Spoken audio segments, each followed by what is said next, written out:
மாண்புமிகு பேரவைத் தலைவர் அவர்களே, உட்காருங்க. அவங்க பேசும்போது குறுக்கிட வேணாம், உட்காருங்க. இன்னொன்று நீங்கள் இல்லை, இடையில அனுமதிக்க முடியாது. இல்லை இல்லைங்க, இல்லைங்க, உட்காருங்க. நான் எல்லா வாய்ப்பு கொடுப்பேன். இருங்க, உங்களுக்கு கொடுக்குறேங்க. உங்கள் பேரை படிச்சு இருங்க. உங்கள் பேரை தெளிவாக படிச்சுட்டேன். உட்காருங்க. உங்களுக்கு இல்லை, இப்போ அவங்க பேருங்க. அவர் இல்லை, இருங்க, உட்காருங்க. விதிகளின்படி தான் நடக்குது. உட்காருங்க. நான் சொல்றதை கேட்டு. எதிர்கட்சி தலைவர் இன்னும் முடிக்கலைங்க. அவர் பேச முடிச்சிட்டாரா?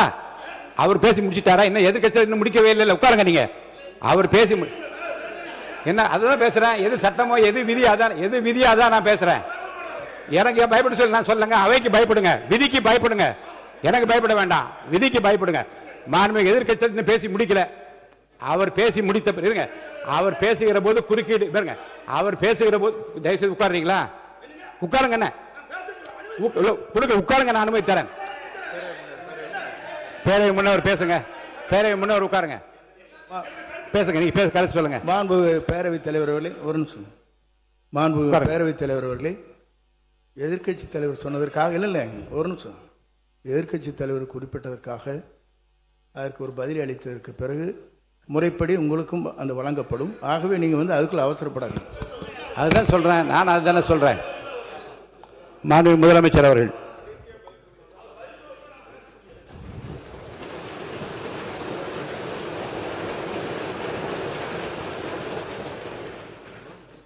மாண்புமிகு பேரவைத் தலைவர் அவர்களே,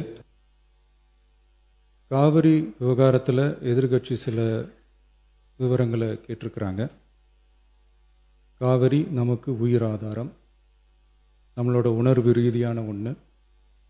அதனால் அதை வச்சு அரசியல் பண்ணுற எண்ணம் துளி கூட நம்ம அரசுக்கு இல்லை.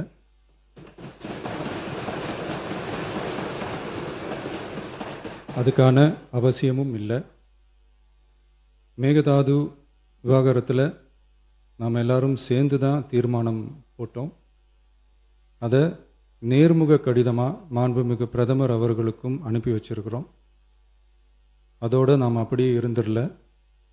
ராஜ்யசபாவில் ஒன்றிய ஜல் சக்தி துறை இணை அமைச்சர் மேகதாது அணை பற்றி முழு விவரங்களை குறிப்பிடலைன்னு தெரிஞ்சதும் காவிரி நடுவர் மன்றத்தின் இறுதி தீர்ப்பு மற்றும் மாண்புமிகு சுப்ரீம் கோர்ட் தீர்ப்பு சம்பந்தமான விதிகள் மற்றும் பத்திகளை கோட் பண்ணி மேகதாது திட்டத்துக்கு எந்த விதமான சட்டபூர்வமான அனுமதியோ நிர்வாக அனுமதியோ வழங்கக்கூடாதுன்னு மாண்புமிகு பிரதமர் அவர்களுக்கு அடுத்த நாளே நேர்முக கடிதம் எழுதினோம்.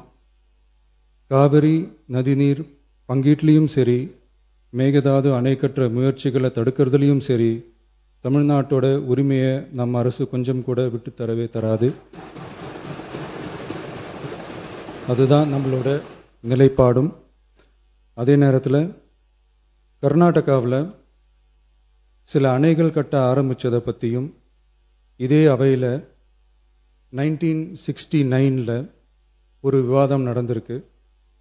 அப்போது நீர்வளத்துறை அமைச்சராக இருந்தது யார்? அப்போ அணை கட்ட விட்டது ஏன்னு கேட்டு அந்த மாதிரி சீப் பாலிட்டிக்ஸ்லாம் நான் பண்ண விரும்பலை.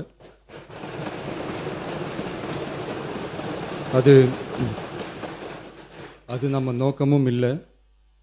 ஏன்னா காவிரி விவகாரத்தை ரொம்ப கவனமாக கையாளணும். எந்த கட்சி ஆளுகிறது, எந்த கட்சிக்கு பெருமை, யாருக்கு பெருமைன்னெலாம் பார்க்கக்கூடாது. இது தமிழக மக்களுடைய பிரச்சனை அப்படின்னு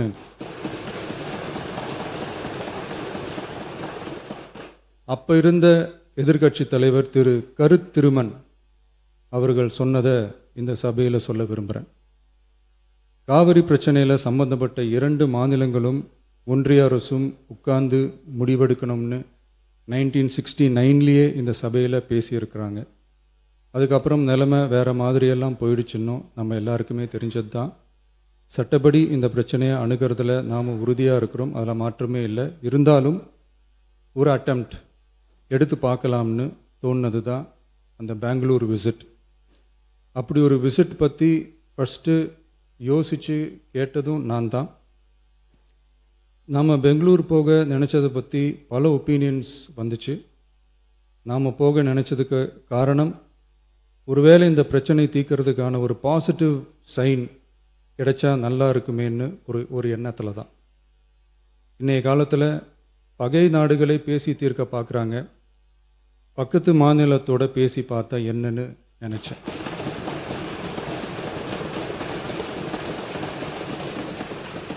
அதனால தான் அப்படி ஒரு அட்டெம்ப்ட் எடுக்க நான் ட்ரை பண்ணோம். ஒருவேளை அந்த அட்டெம்ப்டில் ஒரு அவமானம் நேர்ந்தால் என்ன செய்யன்னு சில பேர் கேட்டாங்க. அப்படி நடந்தால் தமிழ்நாட்டு மக்களுக்காக அதையும் தாங்க தயாராக தான் இருக்கேன்.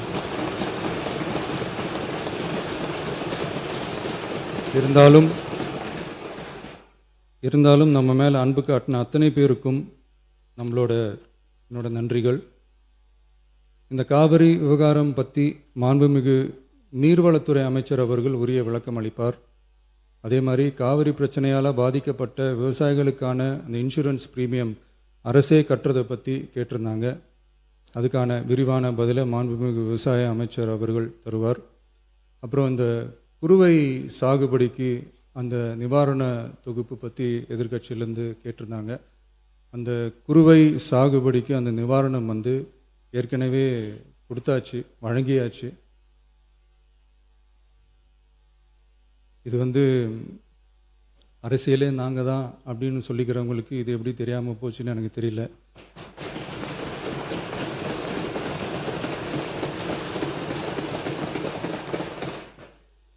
முன்ன பின்ன பேப்பர் படிச்சிருந்தா நாட்டில் என்ன நடக்குதுன்னு தெரிஞ்சிருக்கும்.